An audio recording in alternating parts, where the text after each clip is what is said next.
കേദാർനാഥിലേക്കുള്ള ദുർഘടമായ തീർത്ഥാടന പാത ഇനി സുരക്ഷിതവും സുഗമവുമായ ഒരു യാത്രയായി മാറാൻ പോകുന്നു. അദാനി ഗ്രൂപ്പ് നിർമ്മിക്കുന്ന വരാനിരിക്കുന്ന സോൻപ്രയാഗ് കേദാർനാഥ് റോപ്പ് വേ ദശലക്ഷക്കണക്കിന് ഭക്തർക്ക് അതിവേഗത്തിലും സൗകര്യപ്രദമായും മല കയറാൻ വഴിയൊരുക്കുന്നു.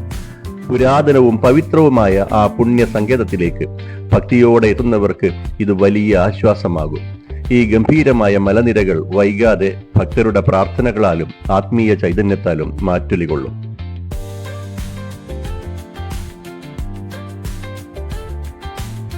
നിലവിൽ 8-9 മണിക്കൂർ വരെ എടുക്കുന്ന കാൽനട യാത്ര വെറും 36 മിനിറ്റായി ചുരുങ്ങും. സോൻപ്രയാഗിൽ നിന്ന് കേദാർനാഥ് വരെയുള്ള 13 കിലോമീറ്റർ നീളത്തിലാണ് ഈ റോപ്വേയുടെ നിർമ്മാണം.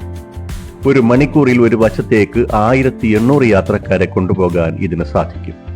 അത്യാധുനികമായ ട്രൈ കേബിൾ സാങ്കേതിക വിദ്യയാണ് ഇതിന് ഉപയോഗിക്കുന്നത്.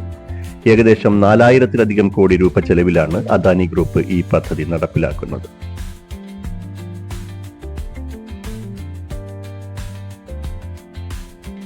ഏകദേശം 11,500 അടി ഉയരത്തിലുള്ള കേദാർനാഥ് ക്ഷേത്ര പരിസരത്തേക്കാണ് ഈ റോപ്പ് വേ ഭക്തരെ എത്തിക്കുന്നത്. മോണോ കേബിൾ റോപ്പ് വേകളെ അപേക്ഷിച്ച് കൂടുതൽ കാറ്റും പ്രതികൂല കാലാവസ്ഥയും പ്രതിരോധിക്കാൻ ശേഷിയുള്ളതാണ് ഈ ട്രൈ കേബിൾ സിസ്റ്റം. പൂർത്തിയാകുമ്പോൾ സമുദ്രനിരപ്പിൽ നിന്ന് ഇത്രയും ഉയരത്തിൽ സ്ഥിതി ചെയ്യുന്ന ലോകത്തിലെ ഏറ്റവും നീളമേറിയ റോപ്പ് വേകളിൽ ഒന്നായിരിക്കും ഇത്.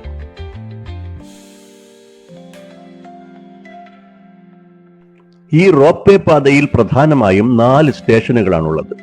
യാത്ര തുടങ്ങുന്ന സ്ഥലം സോൻപ്രയാഗ്, രണ്ടാമത്തെ സ്റ്റേഷൻ ഗൗരികുണ്ട്, മല കയറ്റത്തിനിടയിലുള്ള സ്റ്റേഷനാണ് ലിൻചോളി, ക്ഷേത്രത്തിന് സമീപമുള്ള അവസാന സ്റ്റേഷൻ കേദാർനാഥ്.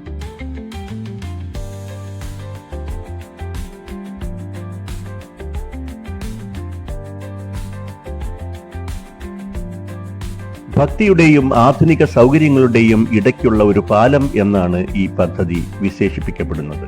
കടുത്ത മഞ്ഞുള്ള സമയങ്ങളിൽ പോലും ഗതാഗതം സാധ്യമാക്കാൻ ഈ സംവിധാനം സഹായിക്കും.